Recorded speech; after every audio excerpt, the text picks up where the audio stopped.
Marrimari, Cupellícula, Bien, Cubenay, Michemán, Rodrigo Payalef. Saludé en nuestro idioma Mapudungun y le dije mi nombre, lo saludé a hermanos, hermanas y amigos. En nombre de la Misión Permanente de Chile ante las Naciones Unidas, le damos a todos la bienvenida a este evento paralelo donde vamos a hablar de un tema muy interesante y candente en nuestro país, que es el proceso participativo constituyente indígena. Quiero agradecer la presencia acá de todos ustedes y en especial a nuestro representante alterno, Jesús Lau, que tenemos por ahí, que hoy día es el representante de nuestra misión acá. Y yo panel de invitados aquí presente. En primer lugar tenemos al Peñi hermano Alberto Pizarro Cheñilao. Él es ingeniero agrónomo, máster en políticas públicas de la Universidad de Chile y director de la Corporación Nacional de Desarrollo Indígena. Inmediatamente a continuación al abogado Jaime Gajardo. Él es doctor en Derecho de la Universidad Autónoma de Madrid, es abogado y profesor de la Universidad de Chile y actualmente es fiscal del Ministerio de Desarrollo Social de Chile. Ustedes saben que el Ministerio de Desarrollo Social es el ministerio que sectorialmente se ocupa de la temática indígena en Chile. Además nos acompaña, lo tenemos honor de estar también el Peñi, el alcalde de Renaico, presidente de la Asociación de Alcaldes Mapuche en Chile. Él es médico cirujano de profesión y también nos va a tener su mirada sobre este proceso. A la izquierda, el Peñi, hermano Gerson Muy Capiutín, es profesor, es doctorante del Instituto de Escuela de Estudio en Playa. Y además, el Peñi es miembro de la Comunidad de Historia Mapuche en Chile. Tenemos con nosotros a la doctora Yanina Huerta. Ella es politóloga y comunicadora social con profesión de base, es doctora en Ciencias Políticas y Sociales y además es directora regional para América Latina en el Centro de Estudio de Democracia Directa de la Universidad de Chile. Como pueden ver, puros panelistas de tremendo nivel. Yo estoy muy orgulloso de estar hoy día moderando este panel. Les voy a contar a todos que tienen cada uno 8 minutos. Como ustedes saben, aquí el tiempo es muy restringido, muy ordenado. Esperemos no tener que interrumpir a ningún expositor. Yo personalmente voy a tomar el tiempo y les voy a avisar a cada uno cuando vaya quedando 2 minutos en su exposición. Sin más, vamos a partir la exposición. Dicho eso, le doy la palabra al hermano Peñi Alberto Pizarro Cheñilao. Muchas gracias. Bueno, Marrimari, Cupeñi, muy bien. Marrimari, Compuché. Un fraternal saludo para cada uno de los presentes, en particular, bueno, también a quienes me acompañan acá en este panel, a mi amigo aquí, el alcalde de Renaico, el fiscal de Desarrollo Social, el Rodrigo Peñi, que nos encontramos desde mucho tiempo, y a la mía que está ahí también participando. En primer lugar, señalar que esto se enmarca dentro de la decisión política que tomó la presidenta Michelle Bachelet cuando asumiera de reformar la Constitución. Como bien lo señaló Rodrigo al inicio, sabemos que la Constitución del 80 fue elaborada en dictadura, sabemos que ha pasado por una serie de reformas. Las más importantes fueron durante el gobierno de Ricardo Lagos, donde se eliminaron muchos enclaves autoritarios que aún existían en esa fecha. Pero producto del proceso previo del gobierno de la presidenta y de todas las demandas que existen por reformas constitucionales, la presidenta tomó la decisión justamente de llevar a cabo este proceso de una nueva constitución para Chile. ¿Cómo se decidió hacer este proceso? En primer lugar, hacer un proceso participativo, amplio, a nivel nacional, que contó con más de 200.000 personas que participaron activamente de estos cabildos provinciales, regionales, nacional también. Pero también, y ahí esto es muy importante, se tomó la decisión también de hacer un proceso posterior que se llamó proceso constituyente indígena, cuyos detalles seguramente el fiscal de Desarrollo Social posteriormente va a dar un poco más de detalles acerca de cómo fue su realización. En este proceso, destacar, eso sí, porque yo participé también en los procesos que se hicieron en provincias, en distintas partes, ya en el proceso primero, ¿no es cierto?, el concepto de plurinacionalidad, de reconocimiento constitucional del pueblo indígena, de derecho al territorio, de participación política efectiva ya estaban presentes en la discusión para una nueva constitución. Eso hay que destacarlo, pues posteriormente, una vez que se desarrolló este proceso constituyente indígena, yo veo que acá el fiscal trajo un documento justamente que resume lo que fue el proceso participativo constituyente indígena, que como dijimos al final de la sesión va a poder ser compartido y para que ustedes lo puedan leer. Fue justamente también señalado estos mismos puntos. Uno de los puntos principales, y que ya fue mencionado, quienes saben de los procesos políticos en Chile, en particular de los indígenas, saben que uno de los hitos principales, de Vuelta a Democracia, ya previa a la Vuelta a Democracia, después del 88, ¿no es cierto?, fue el Acuerdo de Nueva Imperial. Ya en esa fecha, en el año 1989, estuvo presente el reconocimiento constitucional de los pueblos indígenas.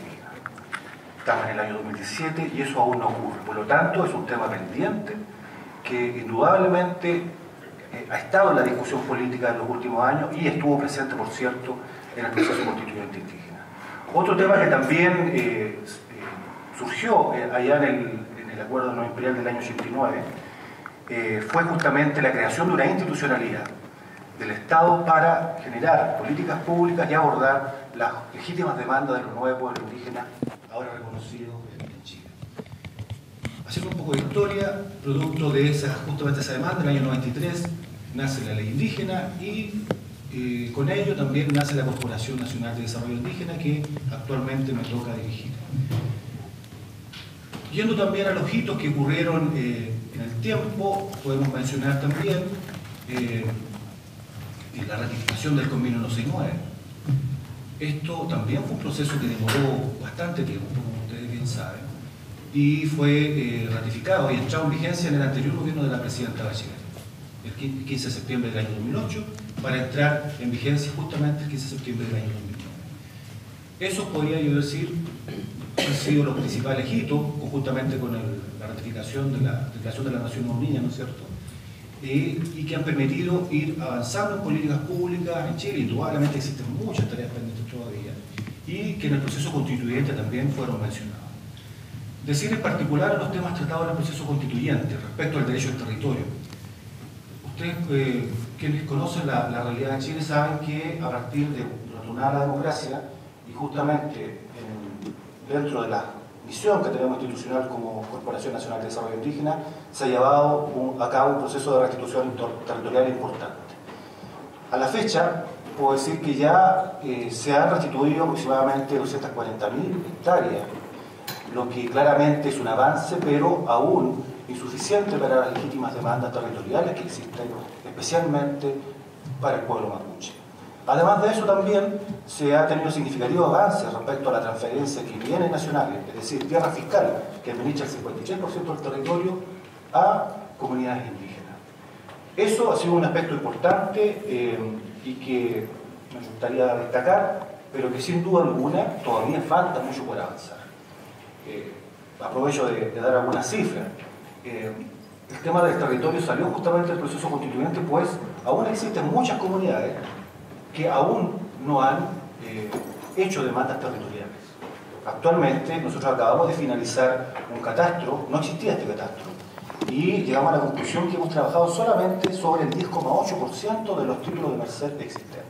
Es decir, el potencial de demanda territorial aún que existe es bastante alto. Otro tema que también fue señalado fuertemente, además de la demanda territorial, y que está directamente relacionado con la autodeterminación, el autogobierno, la autonomía también, es justamente los derechos políticos, colectivos.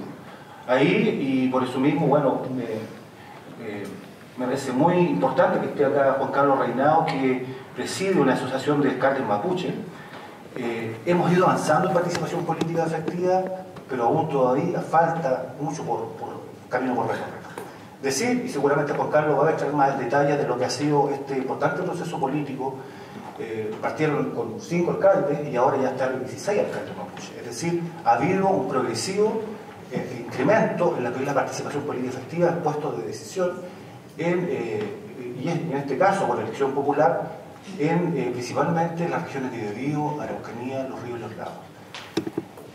Y eso justamente así fue uno de los temas principales que se trataron en el proceso constituyente indígena. Ahora, ¿qué queda pendiente? Hay mucho pendiente por avanzar. Pues justamente el hecho, bueno, de que el director nacional de CONADI sea indígena no es ninguna novedad, siempre ha sido así prácticamente, salvo algunas excepciones. ¿Qué es lo que uno esperaría de tener participación política efectiva? Es que en el poder ejecutivo, legislativo, judicial, también exista presencia, una importante presencia de hermanos y hermanas indígenas que están muy bien preparados académicamente. Pues afortunadamente en los últimos años hemos tenido un crecimiento explosivo de lo que es la formación universitaria, de posgrado. De hecho, aquí tenemos ejemplos acá con nosotros, que nos permitan decir que estamos capacitados justamente para gobernar. Yo creo que ahí es donde todavía queda mucho por avanzar.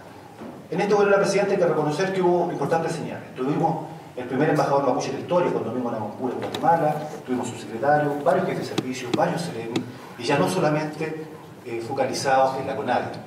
Pues, ¿por qué no decirlo? ¿Por qué no esperar en algún momento tener un ministro de Educación indígena, tener un ministro de Salud indígena y empezar también a transversalizar la política indígena en todas las instituciones de gobierno? Y por cierto, algo también importante y que va a ser parte de proyectos que están en este momento en discusión, tener escaños reservados para indígenas. Yo también creo que ese sería un importante avance de poder tener presencia también en el poder legislativo para poder implementar y avanzar decididamente en las legítimas demandas de los pueblos indígenas de Chile. Estamos todos. Chantumay, muchas gracias, hermano. A continuación, la representante, ¿no es cierto?, va a poner su punto de vista nuestro amigo el alcalde Juan Carlos Reina Madera. Ya, primero quiero agradecer a la invitación que me han hecho, a la embajada, por supuesto, y también quiero agradecer a los asistentes. Muchas gracias por estar acá. Mi nombre es Juan Carlos Reina Marilao y soy presidente de una nación de alcaldes municipales en Chile. Represento esta asociación única en América Latina de gobiernos locales, pero además es histórica. ¿Y por qué es única? Esto solo nació en el año 2012, porque antes los mapuches indígenas de Chile no tuvieron la posibilidad de gobernar, ser alcaldes. Entonces en el 2012 salimos un grupo chiquito de alcaldes que demostramos al país que somos capaces de gobernar. Y tuve la oportunidad y el privilegio de dirigir esta asociación y al mismo tiempo también dirigir para las próximas elecciones. Nosotros fuimos electos hace unos meses atrás y fuimos ratificados y aumentamos nuestro proceso eleccionario. ¿Qué significa? Que los indígenas también pueden tener la capacidad de administrar. Tenemos el ejemplo en Chile, que no dependemos de los partidos políticos, solo dependemos de nuestra capacidad y nuestra gente que ha confiado, tanto los indígenas mapuches de Chile y como también la gente no mapuche, que ha confiado y nos ha dado los votos de confianza. Esta asociación surge en el año 2013 y nuestra principal misión es coordinar y articular trabajo con el municipio, con los alcaldes mapuches, para mejorar las condiciones de vida de todos los habitantes, tanto mapuches como chilenos, con una perspectiva de interculturalidad, de desarrollo local, fomentando las políticas públicas pertenecientes a la realidad de cada uno de los territorios que habitamos, porque somos diversos. Nuestra visión es que aspiramos a construir un Estado plurinacional e intercultural en la cual se rescate la sabiduría y los sueños de todos los habitantes del país, ya sean mapuche o no mapuche, y donde el concepto del Kumemuñén, que significa Kumemuñén, el buen vivir, sea la manera en que se ordenen las relaciones entre las personas con la naturaleza. Nosotros, como fuimos electos recién, hoy día vemos 9 alcaldes que están integrados a esta asociación, que están en proceso de integración, y contamos con más de 125 concejales y concejalas que se están integrando también en este proceso. Y nuestro principal, los definimos nosotros como actores políticos, sociales y culturales.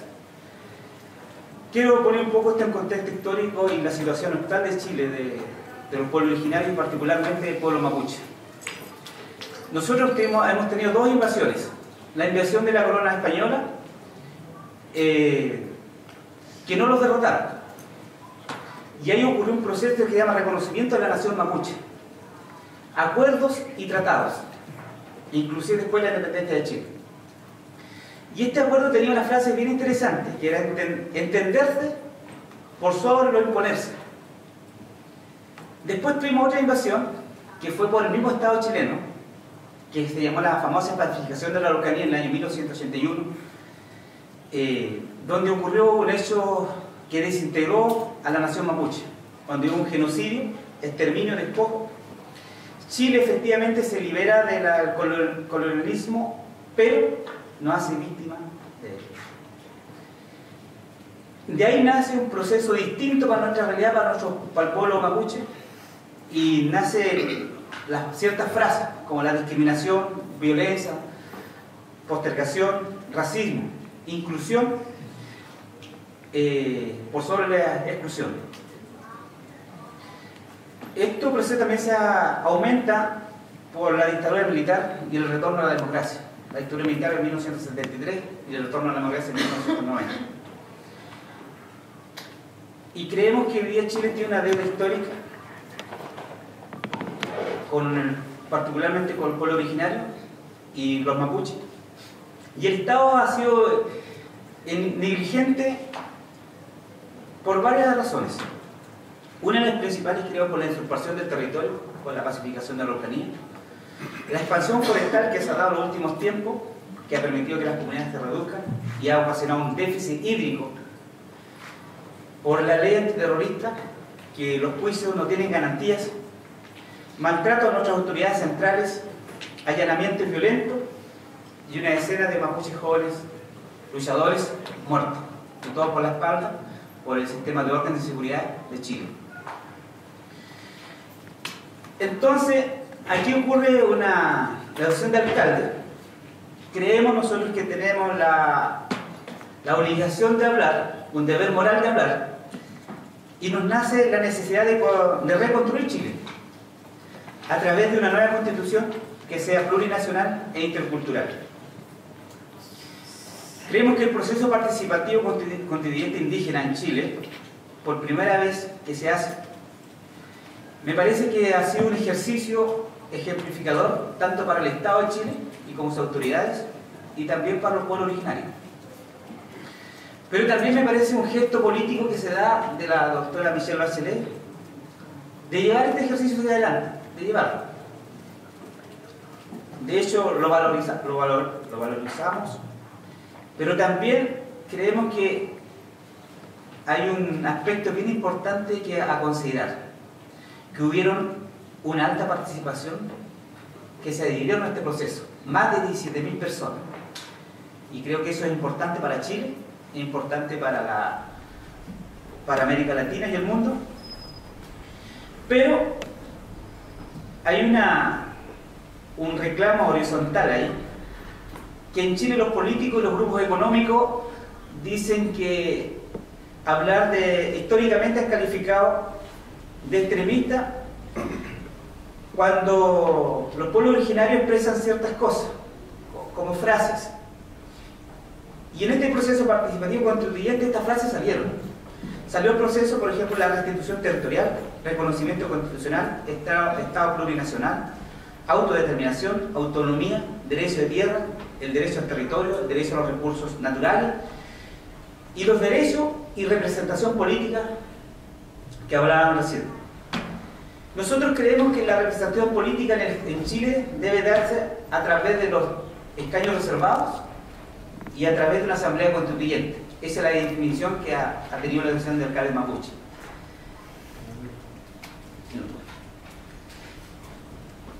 Esperamos que estas demandas se consideren en la nueva constitución, esperamos que nuestro presidente así lo considere.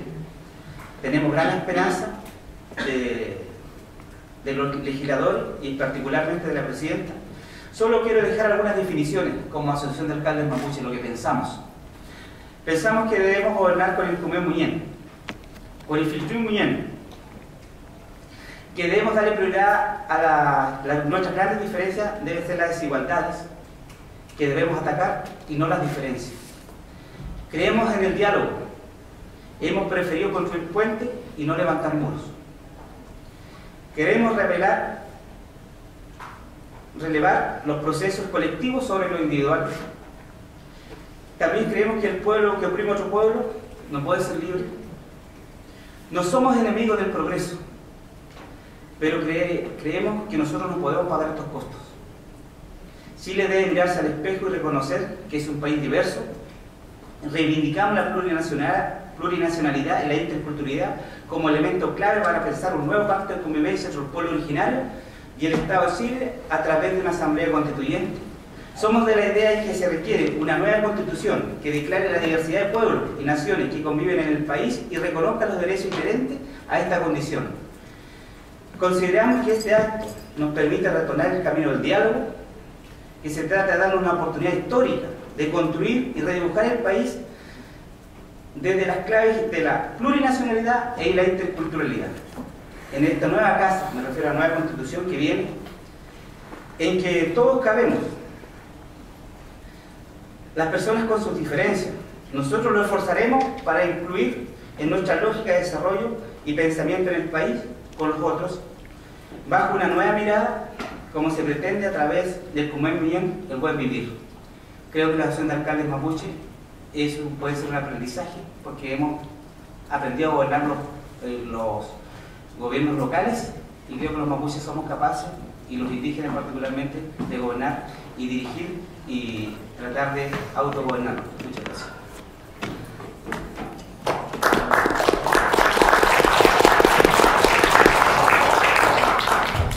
Gracias, Peñi.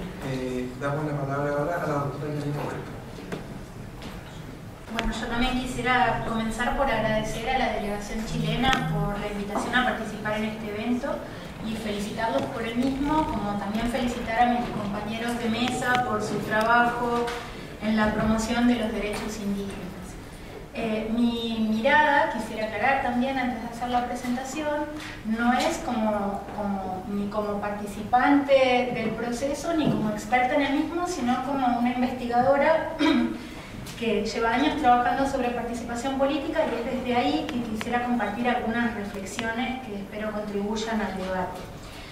En primer lugar, quisiera comenzar reflexionando en torno a por qué participar, por qué la participación ciudadana en un proceso de elaboración constitucional, cómo participar y cuáles son los retos que un proceso como este enfrenta. En cuanto a por qué la ciudadanía en general debería participar en un proceso de elaboración de una nueva constitución, creo que hay tres grandes objetivos que también hay que aclarar. No se producirán o no se alcanzarán automáticamente solo por el hecho de promover la participación. Y ahí vendrá después la cuestión de los retos, que son, el primero, incrementar la legitimidad del sistema. Si quienes habitan en un territorio participan en la definición de las reglas fundamentales del mismo, se sentirán mejor integrados y por lo tanto habrá mayor legitimidad en el sistema. El segundo refiere a la ampliación de la agenda. A menudo ocurre que las élites políticas, los partidos, los dirigentes tienen una mirada que no necesariamente representa todos los intereses. Y en este sentido, abrir un proceso como por ejemplo el de los diálogos ciudadanos en Chile permite introducir nuevos temas en la agenda política que no estaban en la agenda de las élites. Y asociado a este segundo objetivo está la cuestión de acercar preferencias. Digamos, el hecho de que la ciudadanía manifieste sus demandas y necesidades en un proceso de participación, de alguna manera podría generar un proceso de acercamiento entre las políticas que diseñan los políticos y las autoridades y las que desea la ciudadanía. Claramente, como decía, por el solo hecho de promover participación ciudadana, estos objetivos no se alcanzarán porque también depende de cómo participar. Y a su vez, estos objetivos estarán condicionados por factores históricos y contextuales. La participación puede no ser tan importante o tan necesaria o indispensable, partiendo de la base, de todas maneras, de que la democracia necesita un nivel más o menos considerable de participación política ciudadana, en contextos de alta legitimidad de los partidos políticos.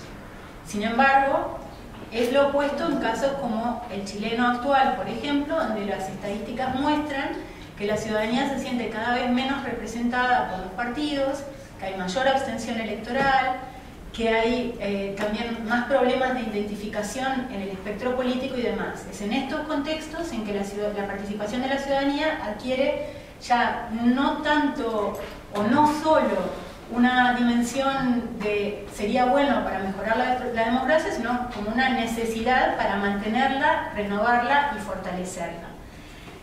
Y entonces, primer contexto condicionante es la crisis. El segundo, como ya venían comentando mis compañeros de mesa en las presentaciones anteriores, la exclusión. Cuando hay sectores de la población que han estado excluidos de la definición de ese marco común, la participación ciudadana abre una oportunidad, sin duda muy importante, para incorporarlos. Ahora viene el cómo participar, porque insisto, el solo hecho de promover participación ciudadana no deriva automáticamente en mayor legitimidad, mayor acercamiento de preferencias, etc. Y aquí las opciones son múltiples. En un proceso de elaboración constitucional se puede participar antes, como ocurrió con los diálogos ciudadanos, se puede participar durante, como ocurrió por ejemplo en el proceso constituyente en Bolivia, se puede participar después, normalmente con referendos de ratificación. La participación puede ser individual o colectiva, la participación puede estar limitada a la decisión, por ejemplo en referendos, o incluir deliberación. La deliberación puede culminar con toma de decisiones o no, y esas decisiones pueden ser o no vinculantes. No tenemos tiempo de profundizar en todos estos mecanismos, pero lo que quisiera resaltar es que de alguna manera lo que los diálogos ciudadanos han abierto es una oportunidad para la participación que probablemente para que esa participación consiga ser efectiva en el mediano plazo requerirá de ser complementada con otros mecanismos que se den posteriormente durante el proceso de elaboración constitucional. Otra cosa que creo que es importante destacar es que una cosa es el acuerdo sobre los métodos para la toma de decisiones, que es indispensable acordarlos, y otra es, digamos, el estar convencidos de los resultados. O dicho en otras palabras, podemos acordar sobre los métodos y eso conducirá después a aceptar que los resultados no siempre serán los que defendemos, ¿no? Y ahí también es muy importante la cuestión de la legitimidad, la inclusión y la ampliación, porque es más fácil aceptar resultados cuando hemos acordado los métodos y es mucho menos fácil aceptarlos cuando hemos estado excluidos de ese proceso de toma de decisiones. Entonces, ¿cuáles son los retos? Tercer punto, para que se consiga legitimar el sistema, ampliar la agenda, etc. El primero creo que es ampliamente conocido y se ha dado en el pasado y creo que de alguna manera ya se ha mencionado, que es que la participación puede quedarse en un nivel meramente simbólico. Eso ha ocurrido muchas veces, no solo en Chile, en muchos lugares, también aquí en Europa, ¿no? Y ese es un reto. Y otro reto es cómo hacer compatibles criterios de representatividad y la inclusión de grupos específicos, que abre toda otra discusión que creo que se ha dado en Chile en torno a estos dos procesos paralelos y complementarios también que se dieron con los diálogos ciudadanos y la participación indígena. Claramente no hay fórmulas mágicas, pero sin duda hay diseños institucionales que son mejores que otros. Y aquí sí hay una ventana de oportunidad para quienes están elaborando o planificando el proceso constitucional que comenzó con los diálogos, pero antes de que sea decidida formalmente la elaboración constitucional, de incorporar otro tipo de mecanismos que permitan en el mediano y largo plazo mantener este proceso abierto como una ventana de oportunidad.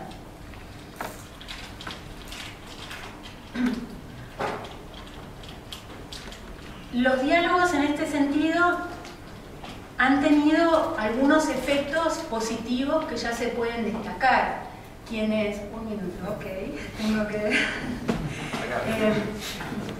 bueno, rápidamente sobre lo que yo considero son elementos positivos de una primera evaluación de cómo ha funcionado. Como digo, ahí sí, los diálogos en general, pero creo que podrían ser aplicables aquí también. Por un lado, creo que unos sectores de la sociedad chilena y particularmente de las élites que eran reacias al reemplazo constitucional, a partir de todo este proceso han aceptado la necesidad de una transformación, con mayor o menor intensidad, con mayor o menor energía, pero el escenario ha cambiado y yo creo que los diálogos han hecho una buena contribución en este sentido.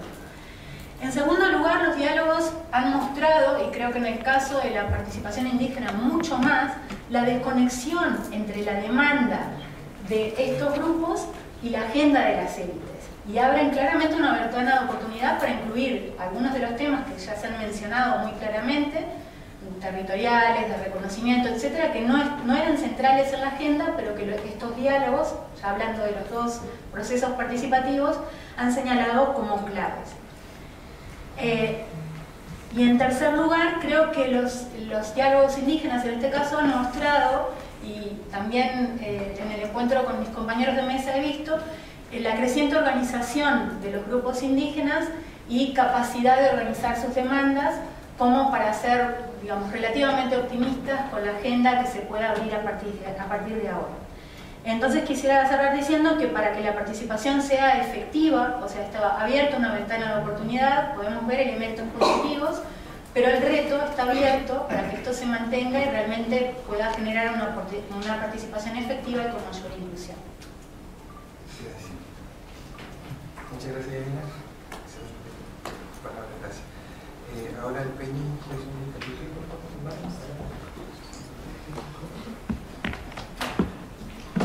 Mario Peñi, Mario Corche. Bueno, como presentó Peñica, soy Erson Winca Piotr.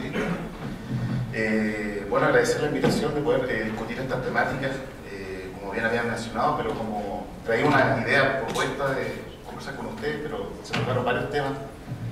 Voy a tratar de enlazar un poquito eso y abordar esta discusión desde diversas reflexiones que hemos realizado nosotros como profesionales mapuche, investigadores mapuche, en este grupo que se llama Comunidad de Historia Mapuche, donde participan una serie de investigadores de las ciencias políticas, la antropología, la historia, de diversos territorios y pensamientos políticos mapuches diversos.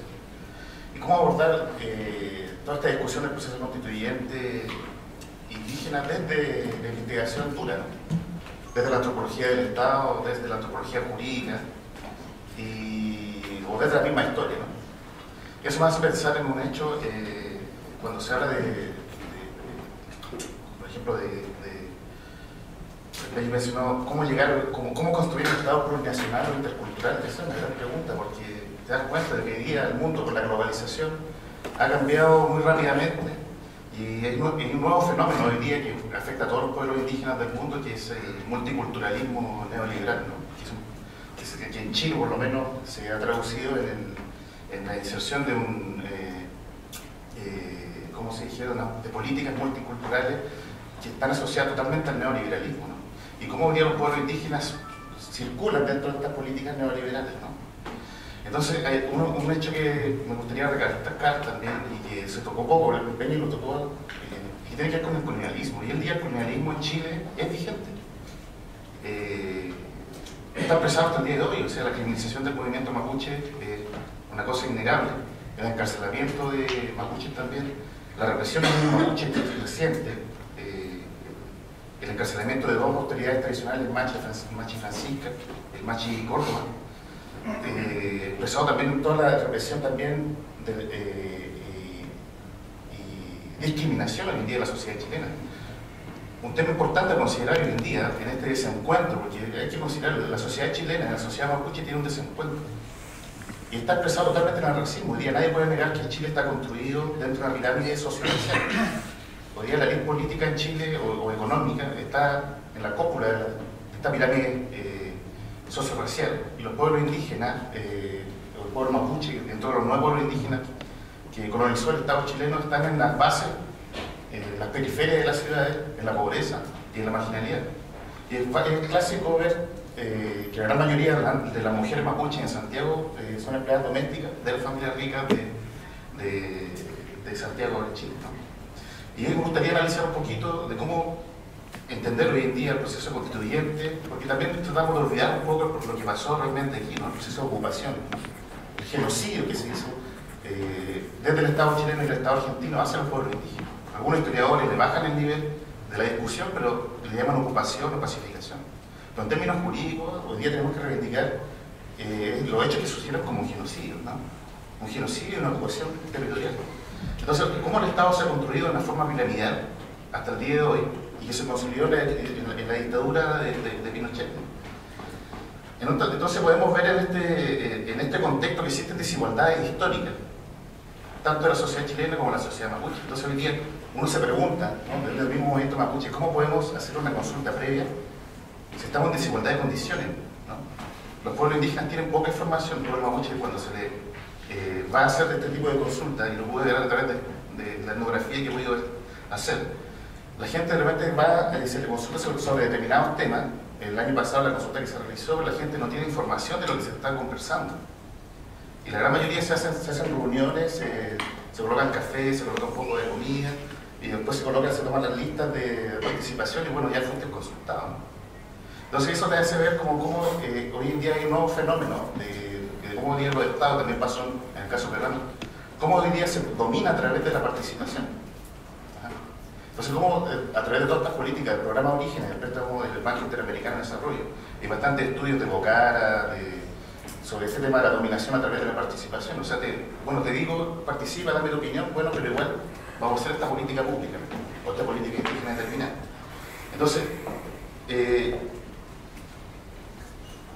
uno se pregunta, hoy en día, bueno, no sé si, un Peña una vez me decía, no sé si ¿por qué no consultan a nosotros para hacer los cambios en Chile?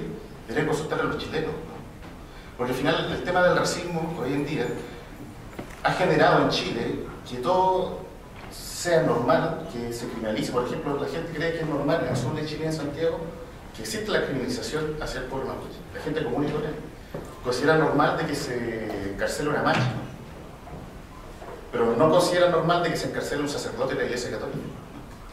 Entonces, esos son temas tocantes que tienen que ver con el racismo de la vida cotidiana en Chile, y que muchos estudios también han mostrado, estudios de racismo, que esto ha generado también de que desde la política, desde también la academia o desde la generación de los espacios cotidianos de este racismo, es sustancial al momento de discutir este tipo de consultas, ¿no? Entonces,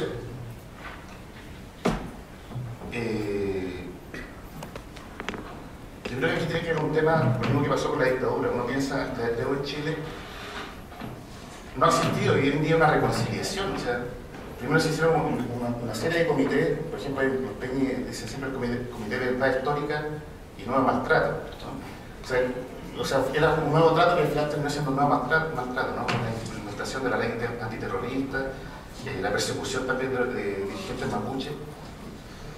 Y eso ha generado que hoy día exista esta tensión constante, ¿no?, entre mapuche y chileno, ¿no? Porque no ha existido un proceso de reconciliación. ¿Y qué implica un proceso de reconciliación? Es que hoy día no existe un esclarecimiento de la verdad.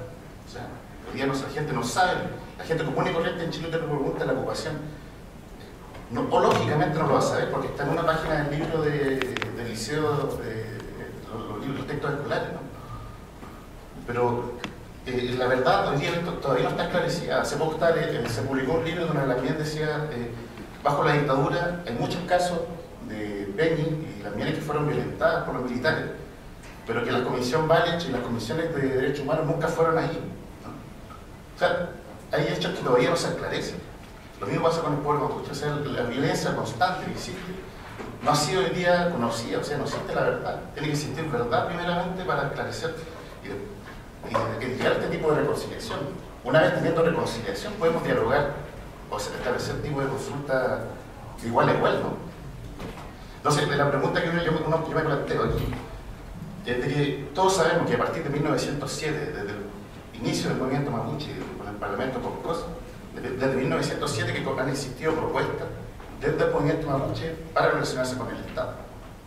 O sea, aquí yo me pregunto, ¿el problema será de los mapuches o será de las instituciones del Estado o de los mismos chilenos? Yo creo que esa es la interrogante que tiene que estar y ponerse también en discusión, porque hasta el momento yo no he escuchado ninguna propuesta desde la sociedad chilena a dar una solución hoy día no al conflicto mapuche, sino al conflicto que tienen los chilenos con nosotros. Entonces eso es como el interrogante que yo también planteo, ¿no?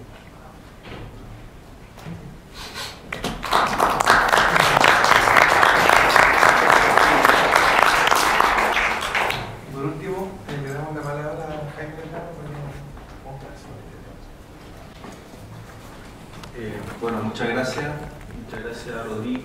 Constitución de Chile por la invitación y muchas gracias también a los panelistas y a todos los asistentes a este evento.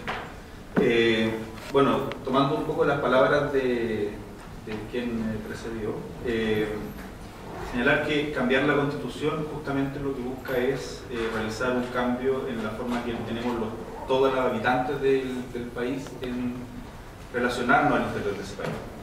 Y en el marco del cambio constitucional, la presidenta planteó que se deben hacer dos procesos. Un proceso para un proceso previo antes de que ella envíe un proyecto de nueva constitución al Congreso, para que todos los chilenos puedan, o todos los habitantes que viven en el país puedan participar de lo que ella va a enviar al Congreso, es decir, puedan entregar su opinión con el objeto de recoger las opiniones de los ciudadanos y ciudadanas y contemplar dicha opinión en el proyecto de nueva constitución. Y un segundo proceso que va a ser el proceso que se va a llevar al interior del Parlamento, que va a tener por objeto justamente cambiar la Constitución y generar una nueva Constitución. Para eso hay distintas propuestas, dentro de las cuales está justamente también la Asamblea Constituyente o un Congreso bicameral, etcétera, pero que tienen que ver con cómo se va a cambiar la Constitución propiamente tal. ¿Bien? En este proceso previo, en el cual estamos ahora, por así decirlo, la presidenta definió dos procesos. Uno, que era el proceso constituyente general, por así decirlo, es decir, en el cual cualquier chileno podía participar independiente de su origen indígena o no, y podían también participar, por ende, también todas las personas indígenas dentro de este proceso general, que eran las bases ciudadanas para una constitución. Pero asimismo, dentro de este proceso previo, contempló dos instancias, por eso es relevante señalarlo. Una primera instancia, que es un proceso participativo, y una segunda instancia, que es un proceso de consulta.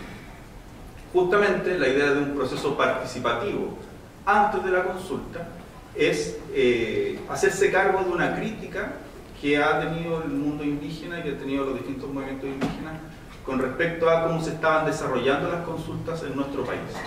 ¿Bien?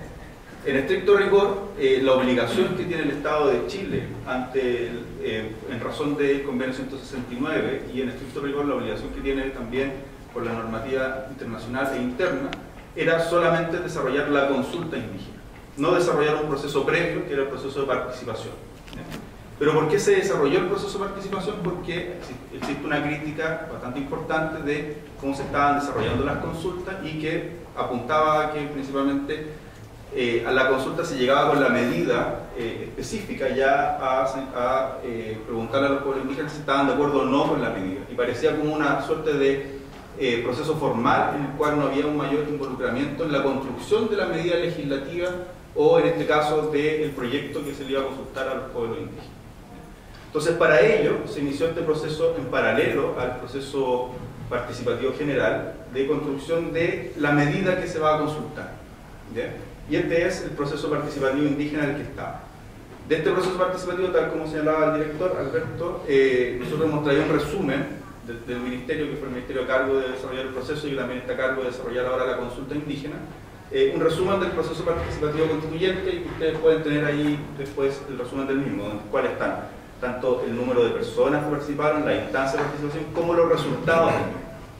Entonces, lo relevante es distinguir que en el proceso constituyente indígena, que tendrá por consecuencia que en la Constitución, que el proyecto de nueva Constitución que elabore la presidenta contenga normas de reconocimiento en materia indígena y contenga normas de participación política en materia indígena, están estas dos instancias, un proceso de participación y luego un proceso de consulta.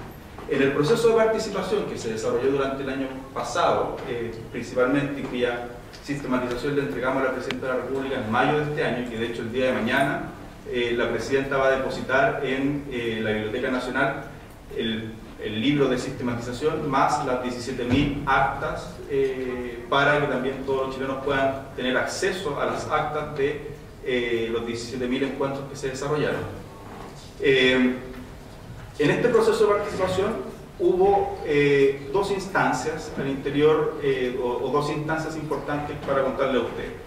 Una primera instancia es que se generó un comité temático interministerial al interior del gobierno que tuvo por objeto elaborar, por así decirlo, el proceso de participación y llevar adelante el proceso de participación. Ese comité interministerial estuvo a cargo del Ministerio de Desarrollo Social y en el cual participó el Ministerio del Interior, el Ministerio de Justicia, el Ministerio de Secretaría General de la Presidencia, el Ministerio de Cultura, el Ministerio de Energía, el Ministerio de Medio Ambiente y el Ministerio de Justicia.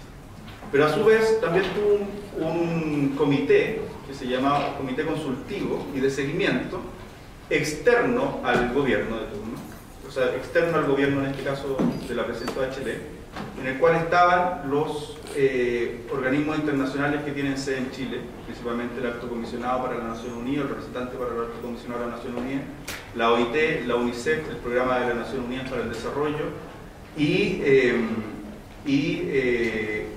3 representantes indígenas del Consejo de la CONADI. Este comité lo que hizo, o lo que trató de realizar, fue velar porque el proceso de participativo que concluyó en mayo de este año, como les decía, cumpliera con los estándares de derechos humanos a nivel internacional y también tuviera la adecuada pertinencia cultural que se requiere para este tipo de procesos.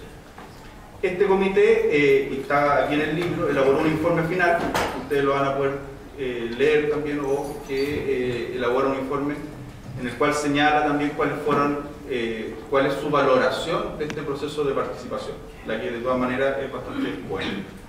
En ese sentido, el proceso participativo tuvo 3 modalidades de participación en concreto, ¿ya? Tuvo una modalidad de participación individual a través de un cuestionario que se hacía mediante una página web. Tuvo una modalidad de participación convocada, es decir, utilizamos, por así decirlo, las bases de datos que ya se habían realizado para las consultas anteriores y se convocó principalmente a organizaciones territoriales. Y tuvo una modalidad de autoconvocatoria, ¿ya?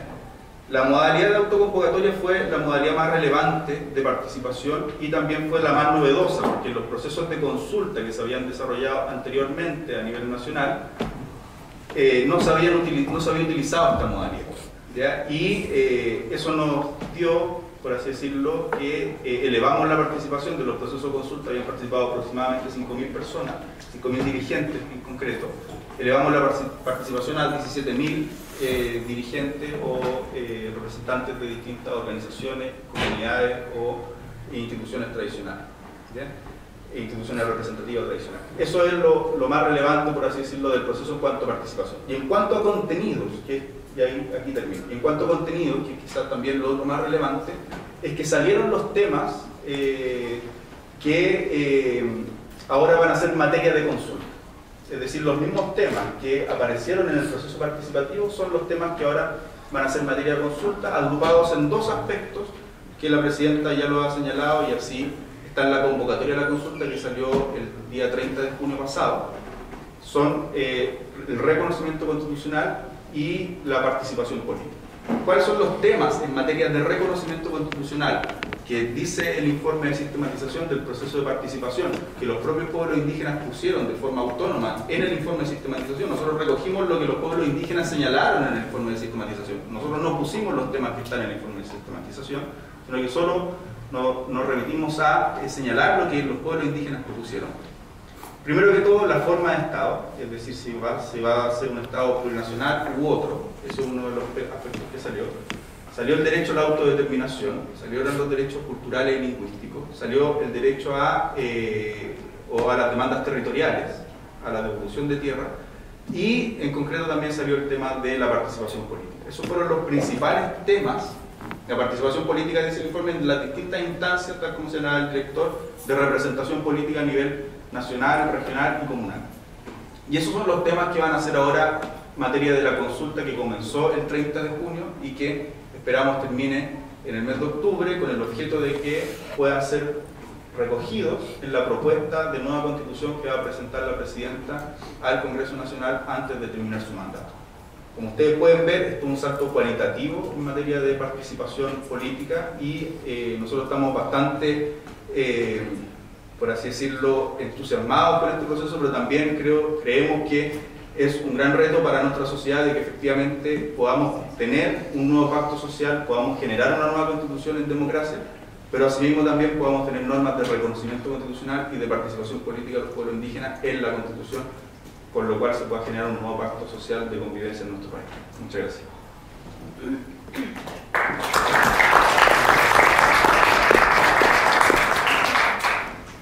Bueno, sin más, vamos a dar paso a las preguntas, pero antes me gustaría decirles que tratemos de ser sucintos en hacer la pregunta, porque disponemos solamente de media hora hasta que se nos empiecen a apagar las luces.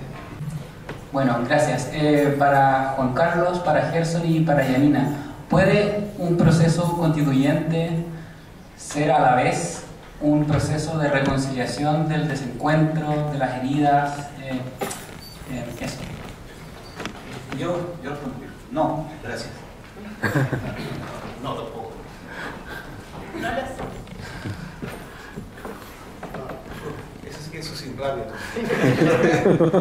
Eso sí que es breve. No era más necesario. Quizás sería bueno que, ¿saben qué? Lo que pasa es que las respuestas monosilábicas requieren quizás un desarrollo. Que no, porque sí. ¿Puedo decir algo más? Si digo no lo sé, porque creo que los elementos contextuales tienen un peso. Sí, en el análisis comparado se ve que hay experiencias de constituyentes que han servido para la reconciliación. Obviamente, así como una constitución no garantiza que después va a cambiar el sistema, sino que sienta las bases para la posibilidad de que cambie, no necesariamente para que cambie, pero sí es muy importante para generar el terreno, un proceso constituyente puede hacerlo.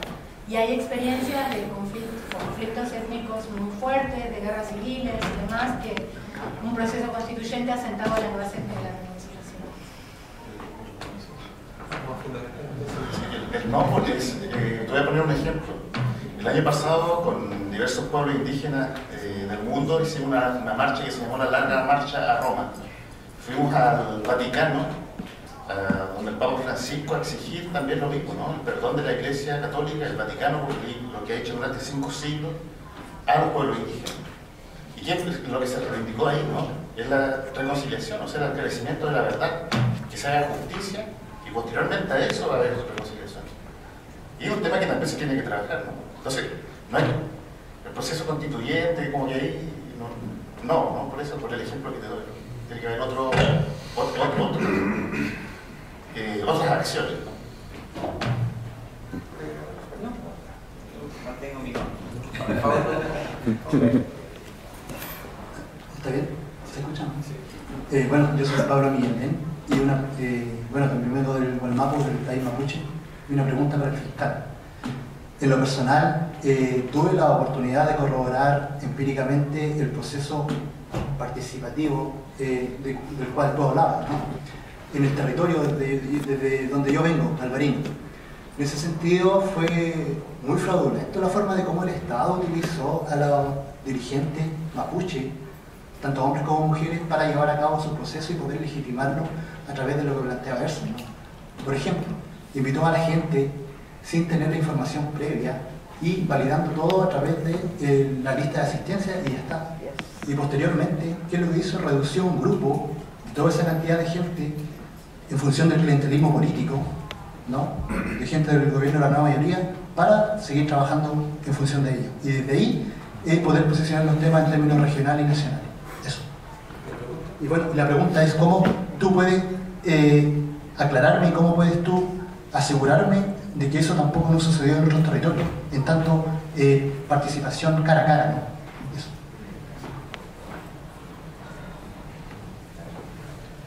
Sí, bueno, primero que todo nosotros, dentro del proceso participativo, para que no ocurriera lo que tú estás señalando, a diferencia de otras consultas, nosotros hemos tenido lo que tú señalas como crítica en consultas a nivel nacional. Entonces, lo que tú dices efectivamente es una crítica que está permanente, y para que no ocurriera eso, nosotros hicimos con el proceso participativo lo siguiente. Primero que todo, el Estado, obviamente tal, no se hizo cargo del proceso participativo. ¿Ya? Quien se hizo cargo del proceso participativo fueron las universidades públicas a nivel nacional. ¿Ya? Nosotros como ministerio suscribimos convenios con distintas universidades públicas del país, y quien desarrolló el proceso participativo en estricto rigor fueron, en este caso, en el caso de Temuco, fue la Universidad de la Frontera, ¿ya? No fue el Estado el que hizo el proceso participativo. Segundo, el Estado solo hizo las convocatorias, por así decirlo, y quien desarrollaba eran las universidades, pero además habían actas, que son las que se entregan mañana a la Biblioteca Nacional y que además están en la página web constituyenteindígena.cl, son actas de los propios pueblos indígenas, ¿ya? Es decir, son actas de cada una de las comunidades, de cada una de las asociaciones, de cada una de las organizaciones. Incluso más, en la modalidad autoconvocada, ¿ya? No era ni siquiera necesario que nos informaran a nosotros que habían desarrollado una reunión, sino que bastaba con que subieran el acta, ¿ya? Es decir, hay muchas reuniones autoconvocadas que el Estado no tuvo ni siquiera participación a través de las universidades con las que suscribimos los convenios, ¿ya?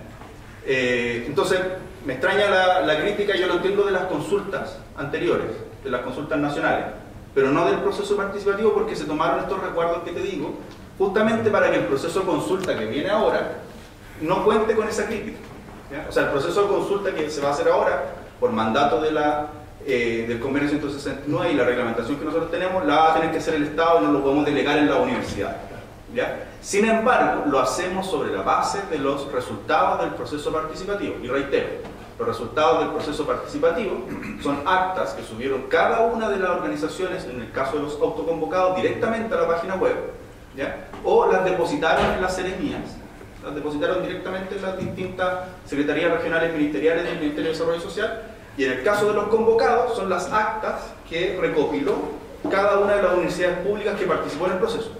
En cuanto a diferencia de convocados y autoconvocados, es notable. Los convocados son aproximadamente 12.000, o sea, 5.000 instituciones o actas, por así decirlo, y los autoconvocados son 12.000. Es decir, el peso de los autoconvocados, en el cual no tuvo ninguna incidencia el Estado de Chile, ninguna, son 12.000 actas, 12.000 encuentros, 12.000 reuniones, 12.000 organizaciones que hicieron su propio proceso. Y todo eso se sistematizó, y tampoco lo sistematizó el Estado, porque suscribimos un convenio con la Universidad de Chile, en concreto con la Facultad de Ciencias Sociales, que es el resultado de este libro, y que es la sistematización del proceso participativo. Es decir, nosotros tratamos de tomar todos los resguardos para que no ocurrieran las críticas que tú señalas, que ya habían sido críticas en los procesos de consulta anteriores, porque además los procesos de consulta y de participación, que es el caso que es la innovación que nosotros introdujimos, por así decirlo, son un aprendizaje para todos, ¿ya? Y son un aprendizaje también para el Estado, y creo que en este caso nosotros hemos tratado de ir dando cuenta de aquellas falencias que hemos tenido anteriormente. Bien, yo me llamo Silvia Blanco, también soy de Chile, soy quechua aymara. Obviamente somos minoría en cuanto al pueblo mapuche, que son nuestros hermanos. Nosotros también nos hemos visto vulnerables ante todos estos hechos que ellos han relatado y hemos sido víctimas de las mismas situaciones que ellos. Pero en cuanto a yo después estaba para el director, para el fiscal. Si bien es cierto, ustedes dicen que usaron mecanismos para no repetir los errores anteriores que se cometieron en frente a la consulta, y entonces, ¿por qué creen ustedes que esa sistematización, todas esas 12.000 organizaciones que fueron autoconvocadas, participaron en Libra del Río en una consulta constituyente, son fidedignas? ¿Esas actas vienen realmente de organizaciones indígenas? Es más, yo puedo dar fe, de hecho, que hay organizaciones que ni siquiera existen, son solamente el nombre nomás. ¿Me entiende? De hecho, acá las verdaderas consultas deberían ser las comunidades territoriales. Es más, como nosotros, las organizaciones indígenas, y esto yo lo puedo decir, hemos perdido la confianza en el Estado chileno.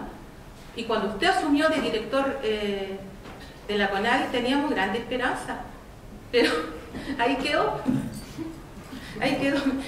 Lamentablemente es así.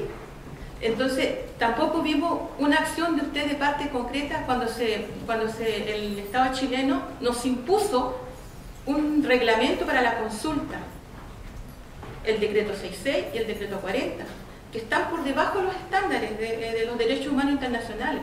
Entonces, desde ahí la confianza se perdió.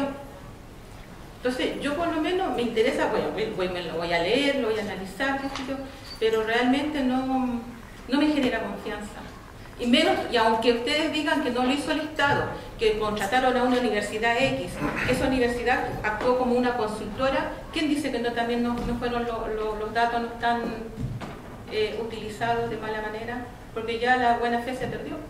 Eso, gracias. Es más, me falta un solo detalle nomás que lo quiero hacer presente y se lo hizo al fiscal. Ante la consulta, cuando nosotros fuimos vulnerados en la región del norte, ustedes aún así mantuvieron al Ceremi que llevó esta consulta, quien maltrató a todas las comunidades indígenas, nos insultó, y aún así lo mantuvieron. Y él ratificó esos 2 decretos en contra de la voluntad de las comunidades indígenas, y se llevó a 3 dirigentes usurpados. ¿Cómo se llama usted? Silvia Blanco, de la comunidad indígena del territorio del lago Chungará, de la región de Arica-Parinacota. Mi comuna es Putre. Bueno, mucho gusto, Silvia. Mire, en realidad, aquí van a hacer una pequeña aclaración, aquí un pequeño error, pero en realidad, bueno, estamos hablando de 17.000 participantes a nivel nacional. Ahora el fiscal fue bastante claro y reconoció justamente de que, bueno, como todo proceso, como toda implementación de una normativa, el Estado de Chile, y por qué no decirlo también, dirigentes indígenas, estamos en un proceso de aprendizaje de cómo implementar adecuadamente el Convenio 169 en todos los procesos de consulta. El reconocimiento que hiciera el fiscal, en primer lugar, tuvo que ver justamente con las críticas que se hicieron a los primeros procesos de consulta del actual gobierno. Y hacer una aclaración antes que eso. El decreto 40 y el 66 fueron elaborados en el anterior periodo. Eso también hace una aclaración. Es la legislación vigente actualmente para llevar a cabo procesos de consulta. Y el objetivo que tiene es dar un marco al Estado para desarrollar ciertos procesos de consulta. ¿Por qué también hago esta aclaración? Eso no lesiona de ninguna forma la participación, sino que solo le da la estructura al Estado para poder desarrollar esos procesos. Un ejemplo que les voy a dar para poder aclarar este punto tiene que ver con lo que ocurre en otros países. La semana pasada yo participé en una asamblea de forma indígena, donde justamente uno de los temas tratados durante los conversatorios tuvo que ver con territorio y procesos de consulta. ¿Qué reconocimiento le hicieron a Chile? Que tiene por lo menos un reglamento que norma cómo se desarrollan los procesos de consulta, que requiere de una cierta cantidad de etapas y una cierta cantidad de meses mínimo para que este proceso sea tomado como válido y legítimo. En otros países ocurre, muchos de ellos que tienen procesos de consulta hace muchos años, que no tienen normado eso, y por lo tanto los procesos de consulta que se desarrollan son bastante breves, por así decirlo. Entonces también hacer esa aclaración. Lo que hacen estos decretos es solamente normar al Estado para asegurar mínimos estándares para la realización de las consultas. Eso fue, igual lo repetir, elaborado en el anterior gobierno. También hacer esa aclaración. Sí, pero ustedes lo perpetuaron, no, usted acaba de decirlo, mínimo estándares, no nos garantiza. Sí, o sea, pero para hacer la aclaración. Un diálogo, porque la idea... Pero para hacer la aclaración. Respecto a lo otro que señaló, efectivamente el fiscal hizo el reconocimiento.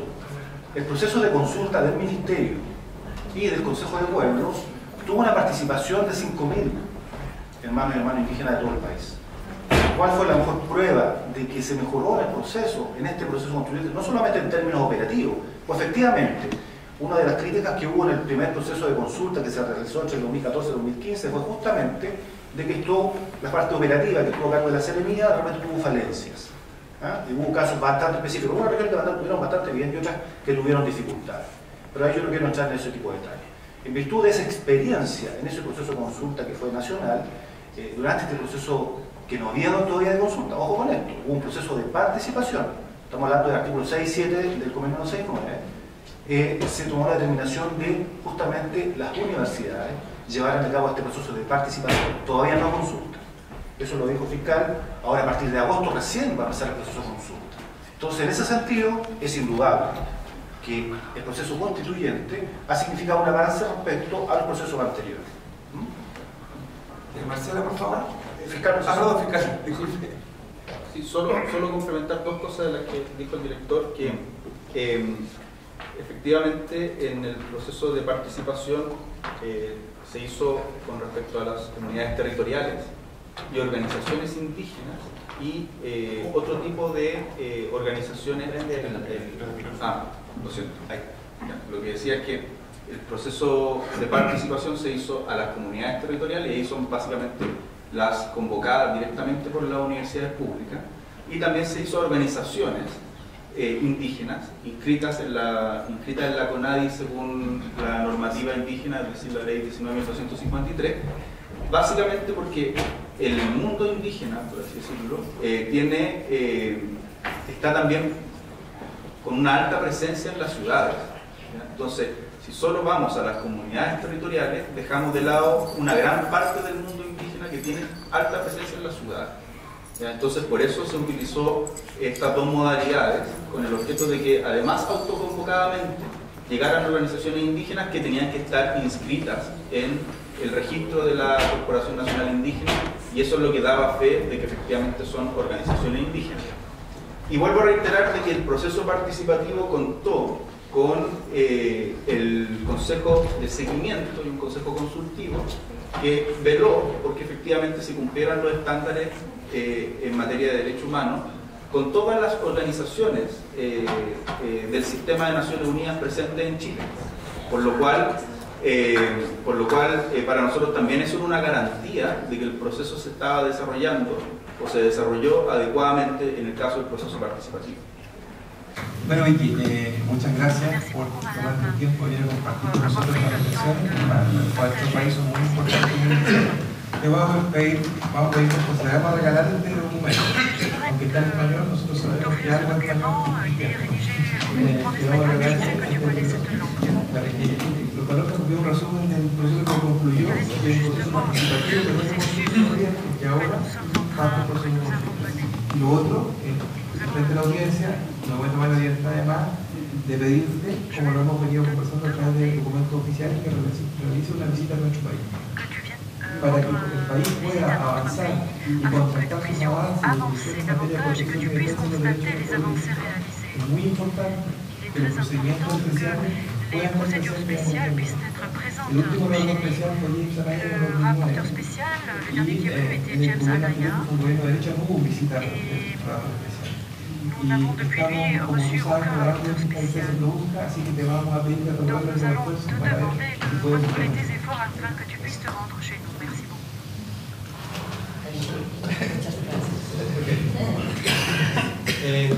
sigo con Marcela, que está pidiendo la palabra. Muchas gracias y gracias nuevamente por haber organizado este evento, segundo evento de estas reuniones que están teniendo lugar aquí en las Naciones Unidas. Dos preguntas, agradecer la exposición. La primera dirigida a Gerson, y un poco también tocó a la relatora peut-être la rapporteuse concernant le thème de l'information. Es muy importante lo que señalaste sobre la participación como dominación, pero me parece que también había que tratar de evitar la no participación como invisibilización. Entonces, ¿de qué manera o qué conceptos o cómo tú ves que un proceso con información adecuada debería desarrollarse? Esa es la primera pregunta, o si es solo un tema de información o qué elementos tú consideras que son esenciales para que el proceso se dé y sea efectivo. Lo segundo, agradecer la información sobre lo que se está llevando a cabo en Chile. Me parece que es un proceso que va aprendiendo en el camino, que se va a estar incorporando esta nueva etapa. Creo que hay mejoras que se puedan hacer, pero creo que es una buena noticia. Y en la medida que aquí hay un trabajo constitucional o de revisión, de reconocimiento constitucional, pregunta para Juan Carlos o para Jaime, no sé, quería saber si los temas de patrimonio inmaterial o de conocimientos tradicionales habían sido destacados o habían sido recogidos por las comunidades, en la medida que la propiedad intelectual en Chile tiene rango constitucional. No sé si ese tema se observó en estos procesos de participación, si me pudieran dar alguna información al respecto. Por favor. Sí, ¿te escucha? Sí, gracias por tu pregunta. Y bueno, mencionarte que bueno, también hay que definir también qué es lo que se entiende también por participación, ¿no? Pues participación inclusiva, como hablamos. Pero claramente, o sea, cuando se habla de dominación para la participación, fueron algunos estudios que se hicieron específicamente en el programa Orígenes, ¿no? El programa de la CONADI de los años 2000 en adelante. y que tiene que ver con el tema de que al final se le consultaba a la gente o se le decía, bueno, tú participas de esto, pero al final igual estás dentro del programa que nosotros estamos exponiendo. Y en el tema de la consulta indígena, hay una cuestión de quién la realiza. La pregunta es quién la realiza, quién la tiene en sus manos. ¿Son los propios pueblos indígenas que deciden cómo nos consultamos? ¿O es el Estado que te dice, bueno, esta es la forma de consultar? Yo creo que ahí tiene que ver también un tema sumamente político, ¿no? Y el tema de la información es un tema básico, ¿no? Tiene que ser un tema básico por los dos lados, ¿no? Por eso ese es el lado que veo.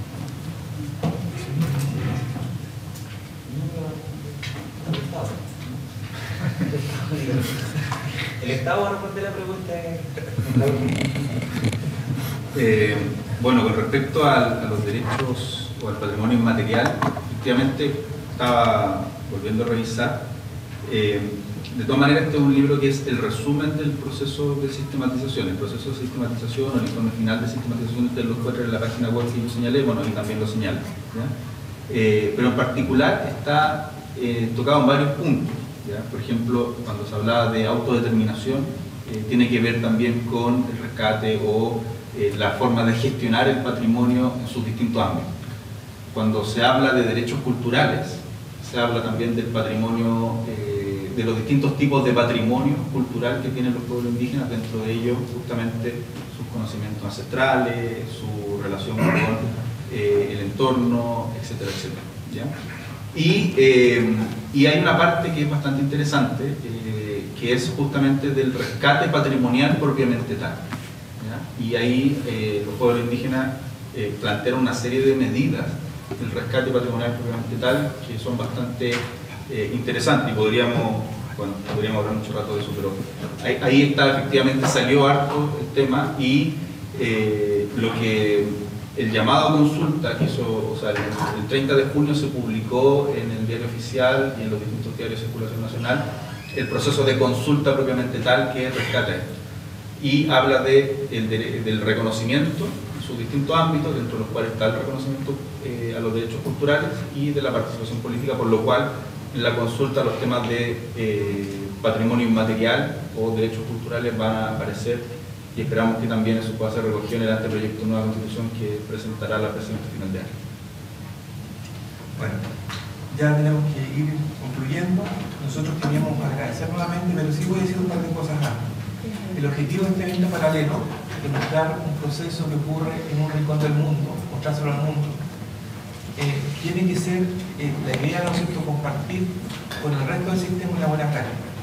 Pensamos que como país, como gobierno, pensamos que este es un buen ejemplo a seguir. Pensamos que yo, conociendo acá la realidad de muchos pueblos indígenas en el mundo, donde realmente no hay ningún espacio, ningún canal de encuentro, este puede ser un mecanismo para hacerlo. Entonces, la primera idea, con un proceso imperfecto, con complejidades, con cosas que pueden mejorarse, es una política, una orientación, es hacia dónde queremos caminar para construir las cosas. Y es una propuesta también que nace del Estado y de una propuesta política. Por otra parte, y lo más importante, y si ustedes ven la composición, lo variopinta la composición de esta mesa, es que justamente nosotros pensamos que mostrar solo la voz oficial, mostrar solamente una posición, no ayuda a construir. Y si ustedes han visto, han habido posiciones duras de ataque contra lo que ha pasado, de empresa, que no son mentiras, pero que tienen que encontrarse. Para nosotros es fundamental el encuentro. Y por eso que hoy día abajo hay dos banderas, ¿ya? La bandera chilena y la bandera del pueblo nuestro. Así que los quiero invitar a todos a mirar el futuro con optimismo, a estar mejor,